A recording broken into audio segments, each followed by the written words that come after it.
Alright guys, Chelsea have just beaten Tottenham Hotspur in a London derby by a goal to nil. Uh, and it's fair to say Thomas Tuchel, or Tuchel, I'm not sure how you pronounce it properly, has got off to a fairly decent start at Chelsea, 7 points out of 9. I mean, the Wolves draw was a little bit disappointing, but on your first game, I mean, as long as you don't lose, it's all right, really. And they've picked up wins against Burnley, who Liverpool failed to beat, and Tottenham Hotspur. And for Tottenham Hotspur, it is looking a bit bleak without Harry Kane. Carlos Vinicius took his place tonight, and he'll have been waiting for his chance to come in and prove himself. And he wasn't involved at all. In fact, his main involvement came at the very last minute. He put a header that was very easy to score for a striker. He put it about 2 yards wide. Awful attempt. I've got this strand of hair here that just won't stay.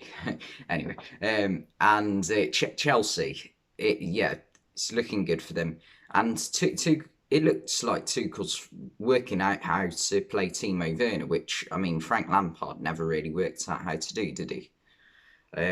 Although Timo Werner hasn't scored as of yet under Tuchel, he did play fairly well tonight, I thought.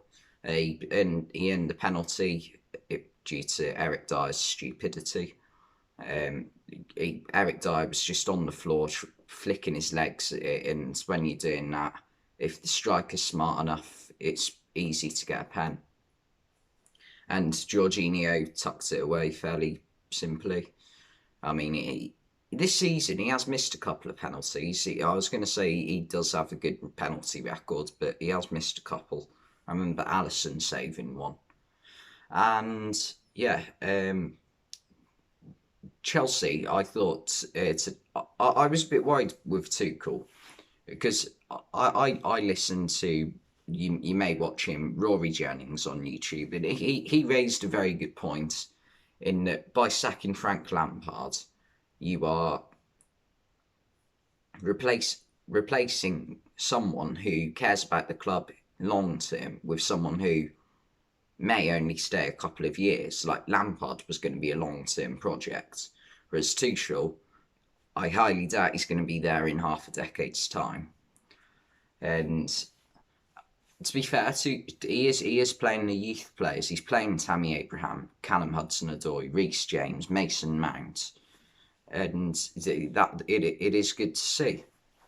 And he's also managed to get Marcus Alonso playing well again, which is good. I mean, he had a brilliant season the last time Chelsea won the league, wasn't it? 2017, Antonio Conte's first season.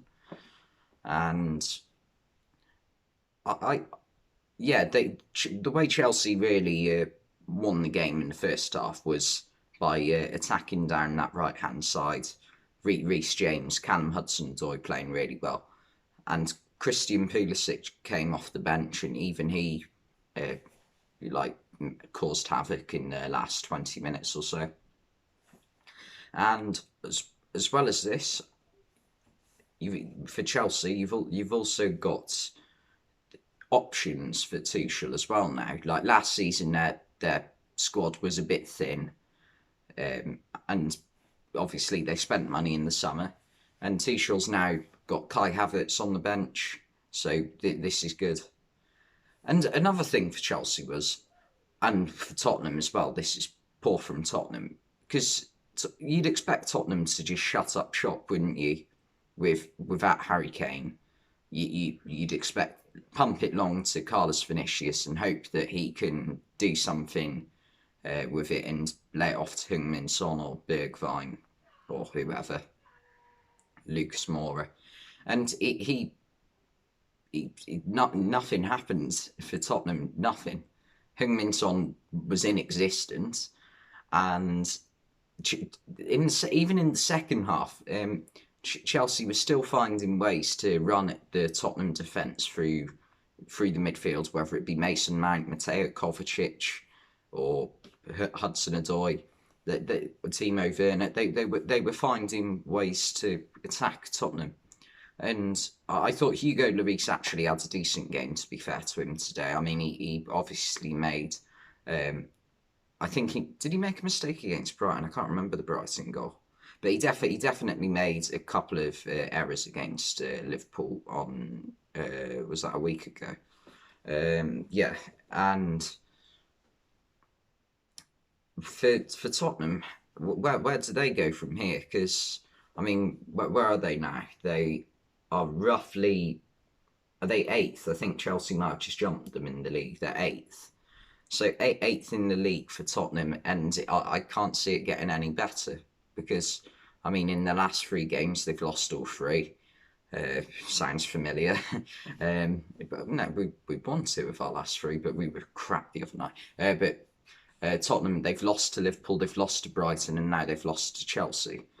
And I don't see how they're going to overturn this. What they really could have done with on deadline day is obviously Diego Costa. He's either a free agent now or he's going to be really cheap. I can't remember, but he's not a regular for Atletico Madrid. I'm sure he's left them.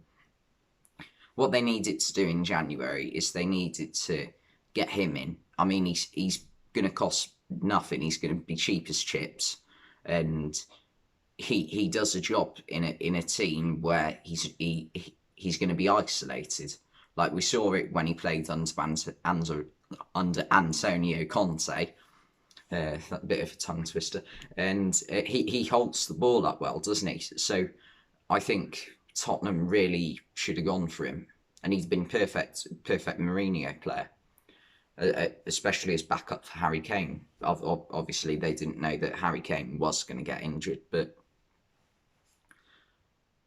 and yeah, I think things are looking positive for Chelsea now. I think Frank Lampard was maybe lacking the experience. I mean, there were some actions he did as a manager that I just couldn't understand. Like that time when he tried to start a fight with Jurgen Klopp. I mean, it's the day Liverpool are winning the league. You've made yourself look like a right mug because follow with that argument. Trent Alexander-Arnold bangs in a free kick. And he was claiming about, oh, you've won the title once, show some respect or whatever. Just what have you achieved as manager? Fair play, you're a brilliant player. Just like